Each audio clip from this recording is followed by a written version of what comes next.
और एक बार शिव पार्वती जी ने एक निर्णय लिया। पार्वती जी बोली बहुत दिन हो गए पर्वत पर बैठे हुए, चलो एक बार ब्रह्मांड में पूरी धरती पर भ्रमण करके आते हैं। और यह निर्णय करने के बाद शिव पार्वती ने भेष बदला और पृथ्वी पर भ्रमण करने आ गए। तो जब भ्रमण कर रहे थे तो पार्वती जी ने एक बात कही कि देखिए स्वामी, देखिए ये जो वृद्ध महिला और पुरुष जा रहे हैं ये देखने में बड़े गरीब लग रहे हैं और ये बार बार आपकी आराधना कर रहे हैं, बार बार बोलते आ रहे ओम नमः शिवाय, ओम नमः शिवाय, ओम नमः शिवाय, ओम नमः शिवाय। और ये आपकी इतनी आराधना कर रहे हैं और बुजुर्ग दंपत्ति होने के बाद भी ये गरीब, लाचार और बेबस हैं। ऐसा क्यों? इतना अनर्थ क्यों किया आपने? मुझे ऐसा लगता है कि शिव महाराज आपको इन्हें समृद्ध बना देना चाहिए, इनको धन दौलत शौहरत सब कुछ देना चाहिए। तो भगवान शिव ने कहा कि ये बहुत अच्छे हैं लेकिन इनके अंदर एक कमी है, और वो कमी ये है कि ये दूसरों की कमियों को ढूंढते रहते हैं, दूसरों की कमियों का मजाक उड़ाते हैं, बार बार उनके ऊपर व्यंग करते हैं, उनके बारे में गलत बातें बोलते हैं, कितने भी अच्छे हों लेकिन उसके पीछे उसकी बुराई जरूर करते। तो पार्वती ने कहा नहीं नहीं नहीं, ऐसा नहीं होना चाहिए, और ना ही ऐसा करते होंगे आपको कैसे पता। तो भगवान शिव ने कहा मैंने इनको पहले कई बार मौका दिया समृद्धि पाने का, मैंने इनको पहले कई बार मौका दिया जीवन में समृद्ध बनने का, लेकिन जब भी मैंने इनको मौका दिया उस मौके से ठीक पहले इन्होंने किसी न किसी व्यक्ति की बुराई की, किसी न किसी व्यक्ति के बारे में द्वेष भावना पैदा की, किसी न किसी व्यक्ति के बारे में गलत कहा और उनके हाथ से वो अपॉर्चुनिटी निकल गई। तो पार्वती ने फिर गुस्सा होकर कहा नहीं नहीं, मेरे को इस बात पर विश्वास नहीं है, इनको एक मौका। तो पार्वती जी ने कहा कि इनको एक मौका और दो। तो भगवान शिव ने कहा तो let me give him a second chance. भगवान शिव ने कहा कि मैं इनको एक और चांस देता हूं, और एक और चांस दिया।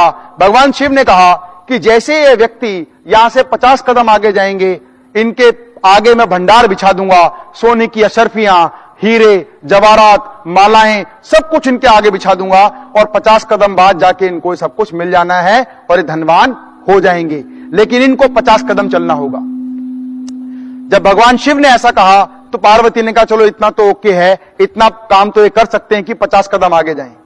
और जैसे ही वो भगवान शिव ने 50 कदम बाद उनके पास सारा सब कुछ धन दौलत अशर्फियां, सोने हीरे जवाहरात सब बिछा दिए, ठीक उसी समय पर एक अंधा कपल उनके सामने से गुजरा।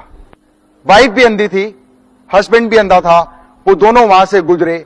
तो उसकी वाइफ, वो जो वृद्ध थे, अच्छे व्यक्ति थे, उन्होंने देखा और उनका मजाक उड़ाया।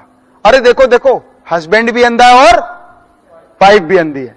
अरे जब दोनों ही अंधे थे तो जरूर थी शादी करना, एक तो आंख वाले से कर लेता ताकि एक दूसरे का ध्यान रखा जाता। और जब ऐसा बोल के वो लोग वृद्ध जो अंधे थे वो वहां से निकल गए और वो लोग उनकी मजाक उड़ाने लगे। मजाक उड़ाते उड़ाते उसकी वाइफ के मन में एक मजाक आया, अरे जरा एक काम करते हैं, हम भी जरा चेक करें अंधे अगर होते हैं तो चलने में कैसा मजा आता है। कहता हाँ हाँ चलो अंधों की आज एक्टिंग करते हैं। हस्बैंड भी कहता है यार तू अकेली क्यों बन रही है, वो तो दोनों थे ना, चल मैं भी अंधे की एक बार प्रैक्टिस करके देखता हूं। तो वो दोनों आंख बंद करते हैं। कहता देख लो अंधों के साथ ऐसे ही हो तो सालों को ठोकर लगती ही लगती है। वो पैर से हटाते हैं और आगे जाते हैं, और पैर से हटाते हैं और आगे जाते हैं, और पैर से हटाते हैं, और हंसते हंसते जाते हैं, उनकी मजाक उड़ाते हुए जाते हैं, और 50 कदम पार करने के बाद आगे निकल जाते हैं और आंखें खोल के कहते हैं अच्छा देखा अंधों को कितनी प्रॉब्लम होती है, लेकिन के साथ ऐसा ही होना चाहिए। ऐसा बोल के वो अपने घर चले जाते हैं।